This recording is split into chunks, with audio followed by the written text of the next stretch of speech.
La empresa es un conjunto de bienes, de derechos, de intereses, de una enorme repercusión en la generación de los rendimientos de una sociedad actual. Lo ha sido así siempre, lo sigue siendo actualmente. Pero no es menos cierto que en la actualidad la cantidad de problemas que de orden político, social, económico, fiscal,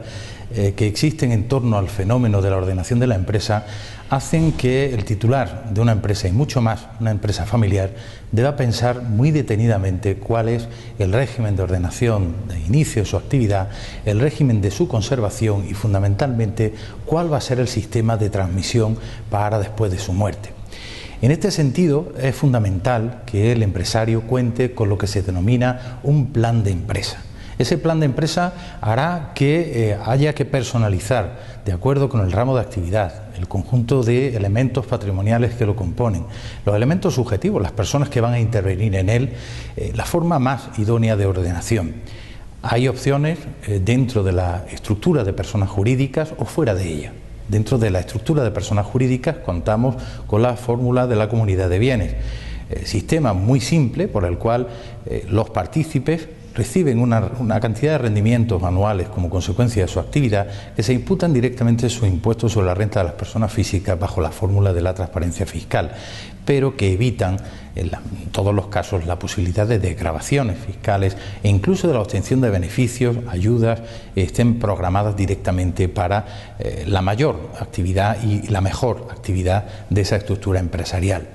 Por otro lado, existen las operaciones de estructuración societaria. La empresa puede englobarse dentro de alguna de las formas societarias conocidas dentro de nuestro derecho, bien sean las sociedades anónimas, las sociedades de responsabilidad limitada, la nueva fórmula de sociedad limitada nueva empresa o incluso cualquiera de las tradicionales fórmulas de sociedades comandatarias simples, por acciones, sociedades anónimas laborales o sociedades de responsabilidad limitada de carácter laboral. En cualquiera de esos casos simplemente habrá que determinar el interés económico y cuál será el ramo de actividad para determinar si es una estructura idónea para permanecer en el tiempo. Todos sabemos que será determinante saber el número de socios que formarán parte del Consejo y de su Asamblea, así como el capital con el que contarán para poder hacer frente a las responsabilidades futuras como consecuencia de su actividad. Ese plan de empresa, cuando se trata de una empresa familiar, nos debe llevar también a la determinación de una estructura de pensamiento, de ordenación,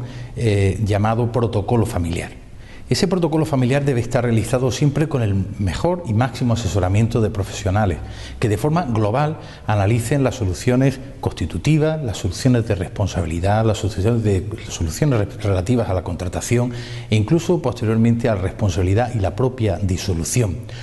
Si el empresario tiene de antemano perfectamente controladas y pensadas cada una de esas especialidades y muy especialmente lo que ocurrirá con el patrimonio social una vez que él muera, realmente podrá hacer que perdure en el tiempo esa idea que a él le movió en su momento para crear su estructura empresarial y empezar a funcionar.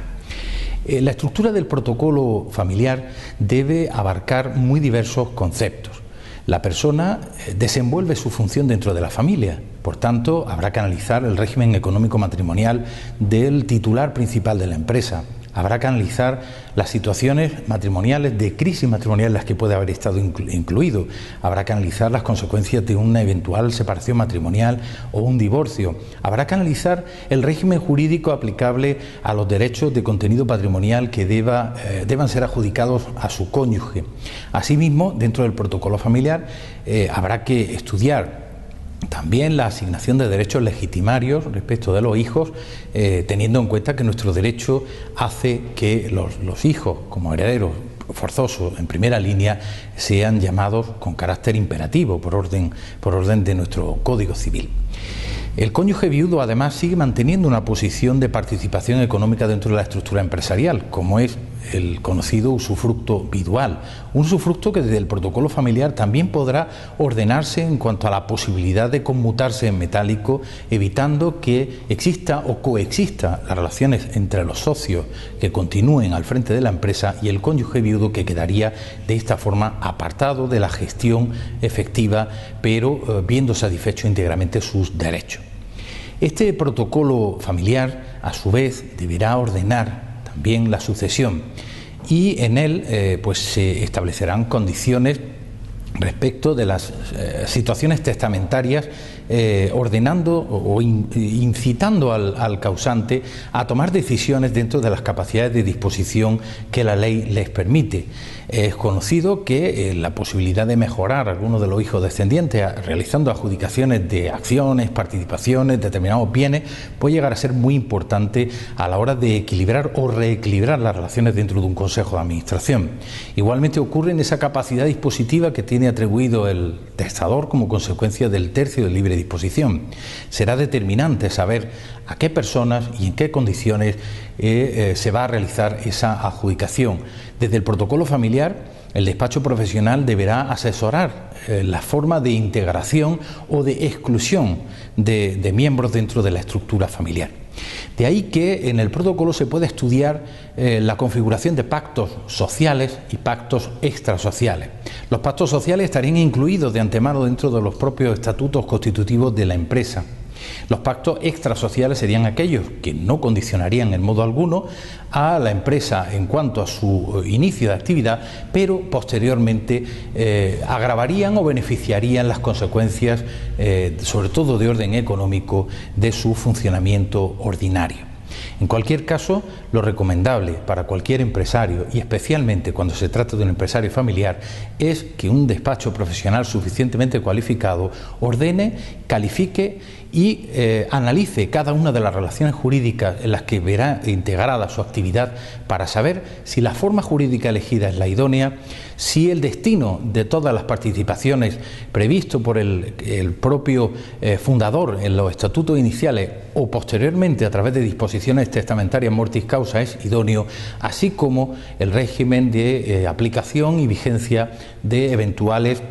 derechos de adquisición preferente a través de los derechos de tantío y retracto que podrían incluirse tanto en el ámbito estatutario como extraestatutario como ejercicios de libertad o de limitación de la libertad de autonomía de adquisición de estos patrimonios.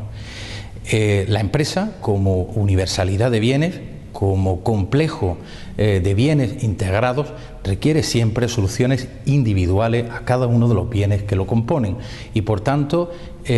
nuestro derecho, y cumpliendo con las reglas jurídicas que lo son propias, siempre hay una repercusión de carácter financiero o tributario. Esto hace que el despacho profesional también deba pronunciarse sobre las consecuencias en el ámbito de la generación de relaciones con la agencia tributaria y en muchas ocasiones serán determinantes de algunas de las soluciones que se puedan adoptar en el ejercicio de lo que se ha dado en llamar en nuestra doctrina civil española la función de seguridad jurídica preventiva o seguridad jurídica cautelar.